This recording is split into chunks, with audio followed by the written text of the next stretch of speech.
The night before the world's eyes would be on the summit, Ibrahim Traoré sat quietly in his small hotel room in Washington, D.C. The city lights flickered outside like a million tiny stars, but inside his heart, there was a storm. He wasn't just preparing to speak at another international event. This time, what he held in his hands could change everything. A video, raw, honest, and undeniable, showing the harsh realities faced by millions in Africa and America. It exposed broken promises, forgotten people, and the silent suffering that no politician dared to speak about. Ibrahim's voice trembled as he whispered to himself, "This is for those who have no voice, for those who have been ignored for too long." He thought of children without clean water, families torn apart by injustice, and the quiet heroes who fought every day just to survive.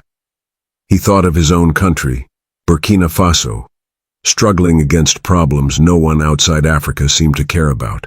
And yet, tonight would be different. Tonight, the truth would be heard. The grand hall buzzed with energy. Cameras flashed, reporters whispered, and politicians from around the world took their seats. Among them was California's Governor Gavin Newsom, dressed sharply, but with a tired look in his eyes. He had heard rumors of Ibrahim's video. Some dismissed it as political drama, others as a desperate plea for attention. But no one was ready for what was about to happen. Ibrahim stepped onto the stage, calm but firm. The room grew silent. He didn't begin with speeches or politics. Instead, the large screen behind him flickered to life. Images appeared. Children drinking dirty water, communities ravaged by drought, streets filled with people struggling to find hope. Then, the screen shifted. It showed American neighborhoods battling poverty, cities divided by inequality, and people ignored by their leaders. The audience was stunned. Some gasped. Others looked away, unable to face the harsh reality. Ibrahim's voice echoed clearly. "This is not a story of a distant land or forgotten people. This is our shared world, and it's breaking." For a long moment, no one spoke. The usual chatter of politicians, the rustling of papers, even the clicking of cameras, all stopped. Governor Newsom's face was pale. The video had pierced through every carefully constructed narrative. He thought of his own state, California, where wildfires, homelessness, and inequality were worsening year after year. He knew the truth in Ibrahim's words, but admitting it publicly would shake his entire political career.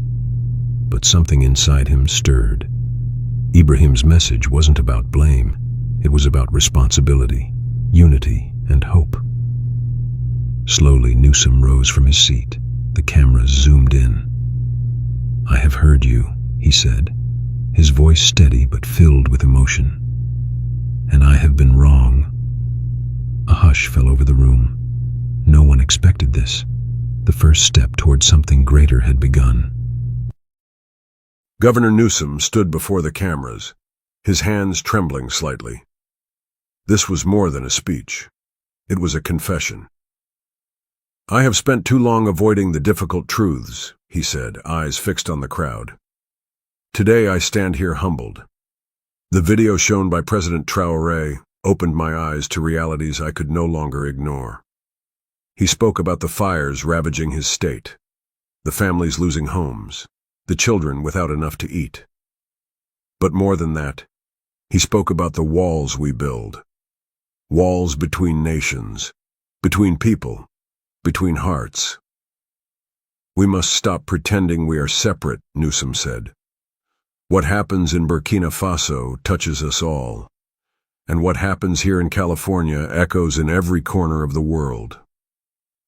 As the words left his mouth, a wave of silence and disbelief swept the hall. Few had ever heard such honesty from a leader on a stage like this. Ibrahim watched quietly from the side, the weight of history pressing down, but a flicker of hope rising in his chest. Within minutes, the summit's dramatic moment exploded on social media. Hashtags like "Truth from Burkina" and "Newsom Apology" trended worldwide. People shared clips of the video, and Newsom's heartfelt words. Across America, families gathered around their TVs, some crying openly. Many posted stories of their own struggles, of loss, hope, and the desperate need for change. In Burkina Faso, people watched with pride. Their leader had spoken truth to power on the biggest stage in the world. Ibrahim's courage was a beacon, shining through decades of silence. But along with support came harsh criticism. Some accused Newsom of weakness. Others called Ibrahim's message too harsh. The debates were fierce and emotional. Yet something new was stirring, a collective desire for something better. After the summit, Ibrahim and Newsom met privately. Newsom looked exhausted but determined. "You showed me a side of leadership I never knew I lacked," he said quietly. "It's going to be hard. People will resist." Ibrahim nodded. "Change is never easy, but honesty is the first step. We must hold ourselves accountable before asking others to." They spoke long into the night about plans to unite communities, to share resources, and to listen to those forgotten by history. It was a fragile alliance, born not from politics but from shared humanity. As dawn broke over Washington, both men understood this moment was the start of a new chapter, not just for their countries, but for the world. Back in California, Newsom's apology and the summit video became the talk of every home. Mothers held their children close, wiping tears as they watched the images of children in Burkina Faso. So different, yet so similar to their own. In small towns and big cities, people debated loudly in kitchens, cafes, and on social media. Some were angry at the government for ignoring these truths for so long. Others felt a deep ache of guilt and hope intertwined. Newsom's courage inspired many, but also made him vulnerable. Late at night, he received calls from angry voices, threats even. But more than the threats, there were letters. Stories from people touched by the video. Stories of hardship, of families who never felt seen before. And Newsom read every one. He knew he had opened a door that could never close again. While the world was in uproar, Ibrahim sat down to write a letter to the people of California. He wrote in simple words from his heart, "Dear brothers and sisters, I do not write as a stranger. I write as someone who believes we share a future. Your struggles are not distant. They echo mine. We are connected by the dreams of our children, by the pain of loss, and by the hope for a better tomorrow. Let this moment be more than a video or an apology. Let it be a promise that together we will listen, learn, and act. We cannot wait. The time to heal is now." The letter went viral, shared by millions, deepening the bond between two distant worlds. As days passed, Ibrahim felt the immense weight of history on his shoulders. He remembered the sacrifices of those before him, leaders who had fought for freedom, justice, and dignity. And he thought about the children who would inherit this moment. The summit had shown the world a broken system, but also a chance for repair. Ibrahim prayed silently, asking for strength to carry the hopes of so many. He knew his journey was only beginning. Outside his window, the sun rose on a new day, bright, fragile, and full of promise. Following the summit, Newsom announced a bold new initiative in California, a program to provide clean water, better housing, and education support for underserved communities. "It's time we practice what we preach," he said on live television. "Our state will not just watch, it will act." Ibrahim watched the news from his office in Ouagadougou, a faint smile on his lips. Change was slow, but these first steps mattered. Across the ocean, communities began to share stories of hope, of healing, of coming together. But the path ahead was still steep. Many challenges remained hidden beneath headlines and promises. Some days, Ibrahim felt doubt creeping in. What if the world forgot again? What if powerful voices drowned out the truth? But every letter from a mother who found clean water, every message from a young student inspired by the summit reminded him why he could not give up. He called Newsom. "We have to keep the momentum," Ibrahim urged. "This is bigger than politics. It's about humanity." Newsom agreed. They planned town halls, cultural exchanges, and education campaigns to build bridges, brick by brick. One evening, Ibrahim received a drawing from a 9-year-old girl named Amara in California. It showed 2 children, one African, one American, holding hands beneath a bright sun. She had written, "We are one world, we are friends." Ibrahim's eyes welled with tears. In that simple drawing, he saw the future. He wrote back to Amara, "Your promise gives me strength.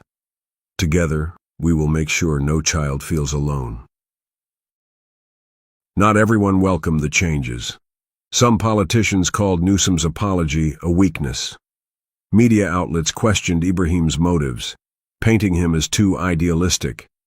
The pressure mounted, threats increased, and misinformation spread. Yet, amid the storm, a quiet movement grew stronger. Ordinary people, teachers, workers, students, organized community meetings, volunteered, and shared stories of unity. Newsom and Ibrahim, though miles apart, felt the same fierce determination. They knew the fight for truth and justice was not easy, but they refused to back down. Inspired by Ibrahim and Newsom's courage, leaders from other states and countries began speaking out. Grassroots organizations grew, and new policies emerged to address inequality, climate change, and education gaps. Families once divided by distance and circumstance found common ground. In Burkina Faso, Ibrahim met with young activists eager to build a brighter future. He told them, "Your voice matters. Your courage can change the world." Hope, once fragile, now pulsed stronger than ever. Just when momentum seemed unstoppable, tragedy struck. A devastating flood hit a village in Burkina Faso. Homes were destroyed, families displaced. Ibrahim rushed to the scene, heart heavy. He held the hands of grieving parents and children, tears mingling with the rain. "This is why we fight," he whispered, "to protect those we love, to never forget the cost of silence." The loss sharpened his resolve, fueling his mission to build a world where no one would suffer alone. The flood tragedy moved the world. Newsom and Ibrahim joined a live broadcast, standing side by side, united by grief and hope. "We cannot wait for another disaster," Newsom said, his voice thick with emotion. "This is a call to action for every one of us." Ibrahim added, "We are connected, our futures intertwined. Together we must build bridges, not walls." Millions watched, tears streaming as leaders who once seemed distant now spoke with raw honesty. The world was listening, ready to act or to turn away. Months later, progress bloomed from pain. Communities in California and Burkina Faso began joint projects: water wells, schools, health clinics. Children played together in photos shared online, smiling like old friends. Ibrahim visited California for the first time, welcomed by crowds chanting his name. He spoke simply, "We are one family. Our strength is in our unity." Newsom stood beside him, a genuine smile breaking years of political walls. Together, they promised to never forget this moment, this turning point. On the summit's 1-year anniversary, Ibrahim and Newsom met again. They released a new video, not of pain but of hope. A future where leaders listened and people cared. Ibrahim looked into the camera, voice steady and warm. "This is not the end. It is the beginning of a promise that no voice will be ignored, no child forgotten. We must hold each other accountable with love, courage, and truth." The world watched, hearts full, tears falling freely. A new chapter had begun, one written by all of us, together. Thank you for joining this journey. If Ibrahim's courage moved you, if Newsom's apology touched your heart, please like, subscribe, and share your thoughts below. Your voice matters, and together, we can change the world. Comment your feelings. Don't hold back. Let's start a conversation that heals and inspires.